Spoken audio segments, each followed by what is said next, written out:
You've got your music meeting to choose new music for your radio station in just a few days, and you want to prepare for it. So what do?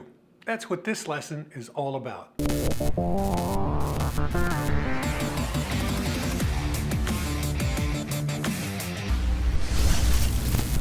We're about to go into a music meeting, but that's going to be in a couple days, and right now we need to prep for that. For this lesson, we're going to go through the normal charts like everybody would typically do, and you look at the positions and you look at where the songs are, and then bear that information in mind for when you actually start to rearrange your music when you do your current music and go into a current music meeting. So in this one, what I'm going to do is take you through what I would use. I would use iTunes, the Billboard Hot 100, in Canada, if you had a Canadian station, FYI Music. All Access for sure, because they have so many charts and they have media-based charts on there. We'll take you through that. Rate the Music is also on All Access. It's researched songs as opposed to just played songs or sales songs. So they go out and actually, play songs for people, and then the people rate them, whether they are burned on them, basically they're sick of them, and on a 1 to 5 scale, how much they like them. And a couple other things I want to show you. If you look on this side of the screen right here, you're going to see a time, and that's the time where I go past the charts and go into these other two things. So if you want to just jump to that because you're used to doing the charts on iTunes, by all means, just skip ahead.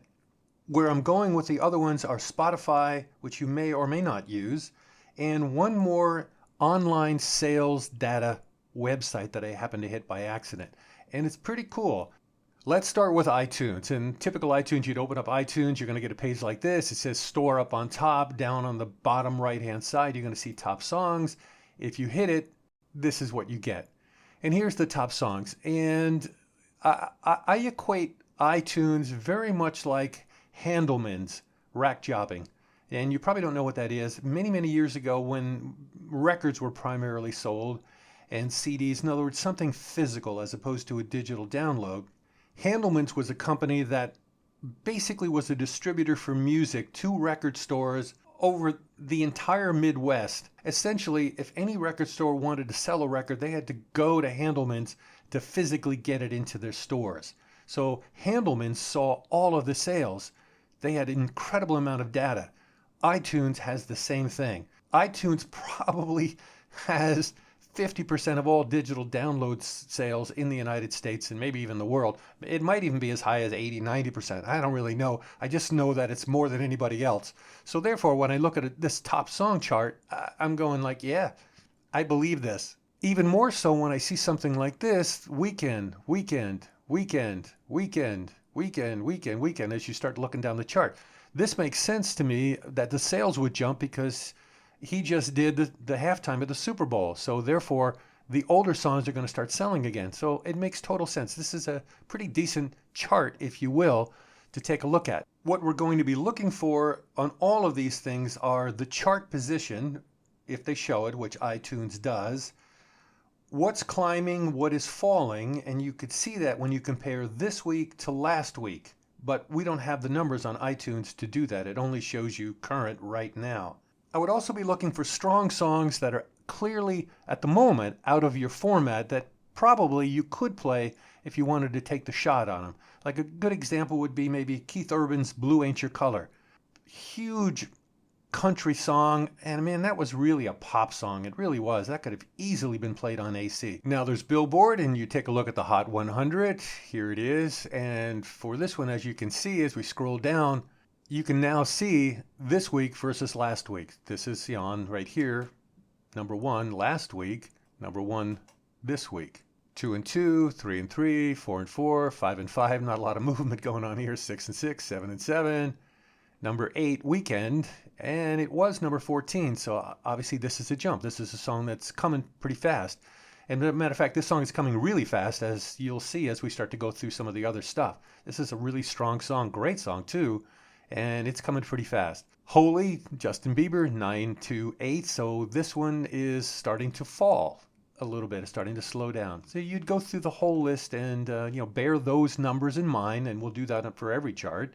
Let's go to FYI Music, and we can get some Canadian charts if you happen to be in Canada. That's a number 1 song. partially probably because it's a really good song, and partially because, Bieber is Canadian, so this is probably going to be leaned on more because it's Canadian content, and of course there's Canadian content rules. Most of the other stuff looks pretty normal. Levitating, Kings and Queens. This looks like a fairly fast list. In other words, ahead of a lot of the US stations for this chart for some of the songs. But then if you look down here for driver's license, this was the #1 one on the Billboard chart. And this was really, really strong. But here it's 20, 36 last week. So this song's slow, other ones are fast. Going to Media Base, where a lot of great radio information is, and as I mentioned before to you, I think you should sign up for this.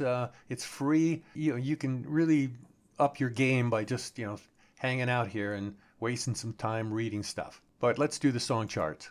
Their charts come in a couple different flavors. One is depending on your format, you just kind of look here and pick the one that you want. We're going to do AC today.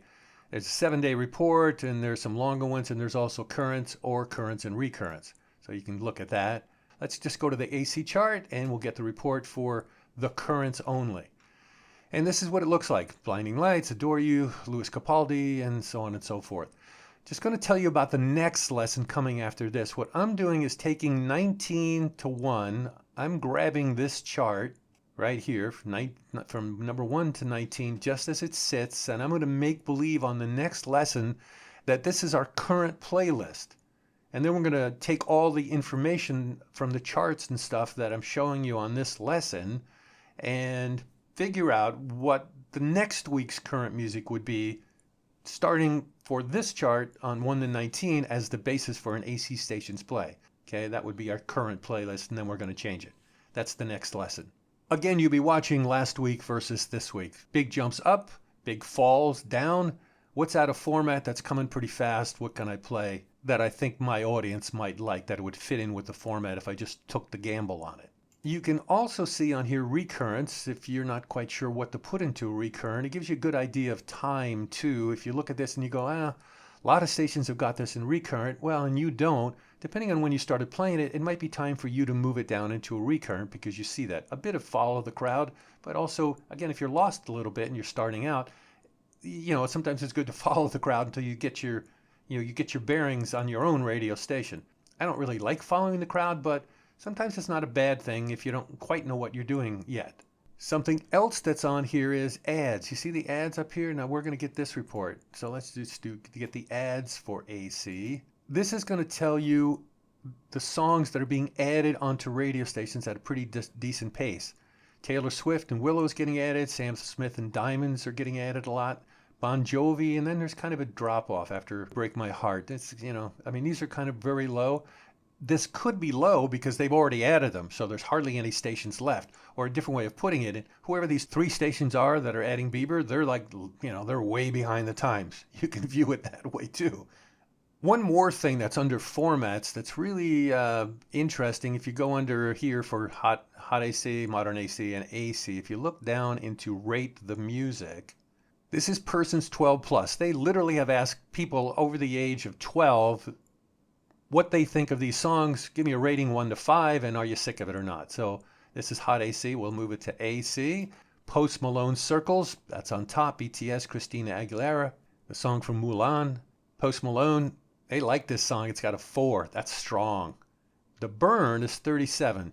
Getting up there, not insurmountable, but it's getting up there. The Weeknd, Burn is 56, but still really well liked, and 100% of the people they asked know that song. Same thing with Ava Max. 96% know that song. It's got a good score.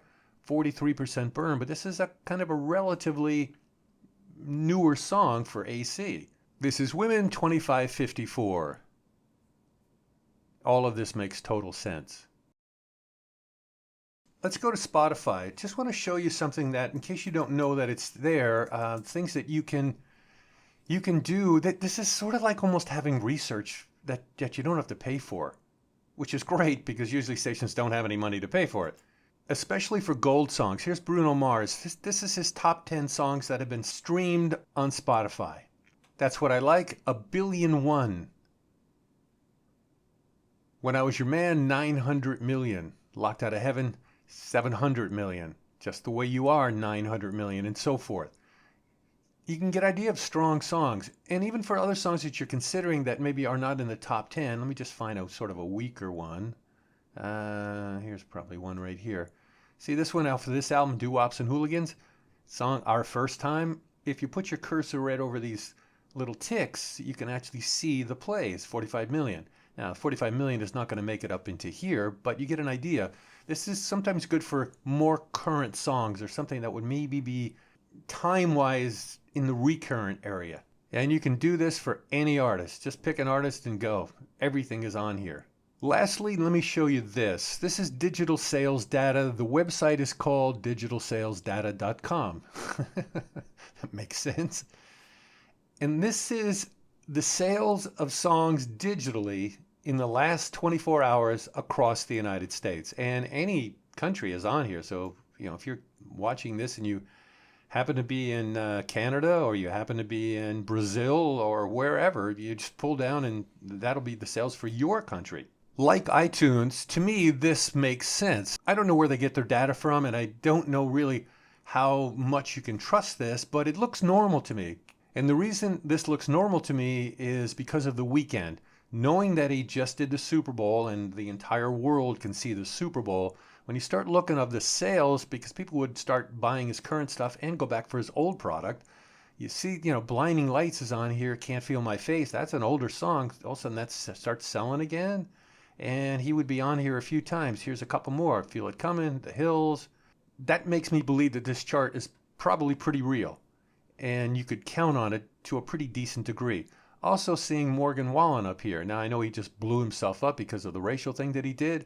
But, if this was some other song on here by some other country artist, I'd be looking like, wow, that's number 7 selling right now. I wonder what it sounds like. Can I play it? So getting ready for your music meeting, these are the things I would have been going through and picking off the information and data and, and forming a few questions of, hey, can we play this? What does this sound like? And that sort of thing to your music director. Or if you don't have one, I would just, do it myself. Between this lesson and last lesson, all the prep you'd ever need to do a really good music meeting, choosing your current music and moving your current music around, on your particular playlist for your radio station. One other thing about this, because I've seen many PDs and music directors who spend a lot of time listening to music and, really going over 2, 3, 4 times listening to the music that they're about to choose or not choose actually for their music meeting. So let's just say on Monday and Tuesday and Wednesday, they're listening to songs if they have time. And on Thursday, they would do the actual music meeting where they would choose and again, move stuff around. And that's fine. It's totally good. If you have the time to do that and you like doing that, like absolutely, fill your boots.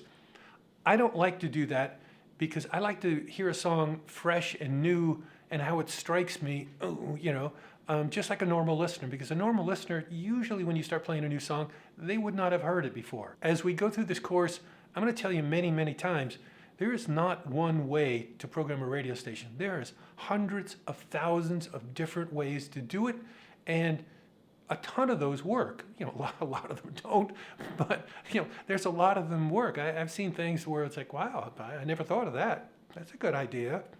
So until the next lesson, subscribe if you like what's going on, and you'll get notification and everything of the new lessons. And until the next time, see ya.